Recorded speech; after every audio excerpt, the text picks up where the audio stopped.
আমি কোনো গুন্ডা বদমাশের মেলা করি নাই, করতে চাইলে করতে পারতাম। গুন্ডা আনতে চাইলে গুন্ডা আনা যায়, অসুবিধা হয় না। যেই বিএনপির নেতা কর্মীদের জন্য গত 15 বছর লড়াই করলাম, তারা আমাকে এখন ধাক্কা দেয়। তো ঠিক আছে, ধাক্কার বদলে তো ধাক্কা আসবেই, তাই না? সেটাই হয়েছে। এখানে একটি মারামারি হয়েছে। আমি যেহেতু একজন আইনজীবী, আমি মনে করেছি আমার কেস আমি নিজেই প্রেজেন্ট করব। সো আমার কেস আমি প্রেজেন্ট করেছি।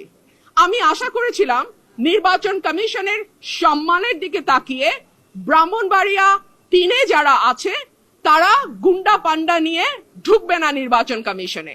বাট আনফরচুনেটলি আমি দেখলাম ব্রাহ্মণবাড়িয়া 3-এ যিনি প্রার্থী, তিনি তার সদল বলে 20-25 জন মিলে গুন্ডা পান্ডার মতন তারা সেখানে আচার আচরণ করলেন।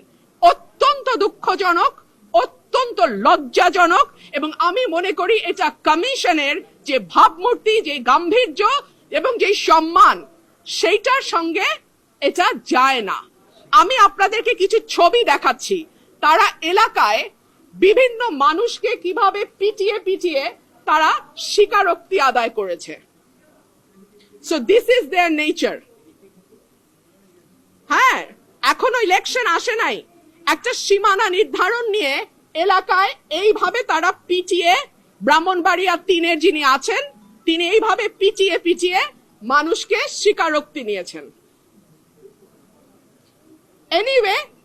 এনিওয়ে নির্বাচন কমিশনে আমরা প্রেজেন্ট করেছি। ভৌগোলিক দিক বিবেচনায়, জনসংখ্যা বিবেচনায় এবং সকল কিছুর বিবেচনায় আমি আশা করব নির্বাচন কমিশন যে সিদ্ধান্ত নিয়েছে সেটি সঠিক সিদ্ধান্ত এবং সেই সিদ্ধান্তই নির্বাচন কমিশন বহাল রাখবে। যেহেতু ওদের 10 জন 12 জন মিলে কথা বলছে, সো আমি একজন কথা বলেছি আর আমার পক্ষে একজন ডাক্তার উনি কথা বলেছেন। আমি কোনো গুন্ডা বদমাশের মেলা করি নাই, করতে চাইলে করতে পারতাম। গুন্ডা আনতে চাইলে গুন্ডা আনা যায়, অসুবিধা হয় না। আমি ভদ্রলোক নিয়ে এসেছি, ভদ্রলোক আসবেন, কমিশনে শুনানি করবেন, রায় হবে, যেটা রায় হয় হবে।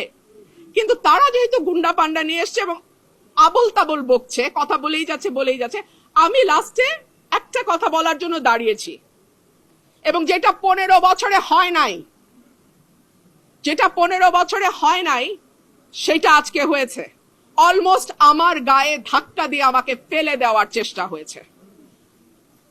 যেই বিএনপির নেতা কর্মীদের জন্য গত 15 বছর লড়াই করলাম, তারা আমাকে এখন ধাক্কা দেয়। তো ঠিক আছে, ধাক্কার বদলে তো ধাক্কা আসবেই, তাই না? সেটাই হয়েছে।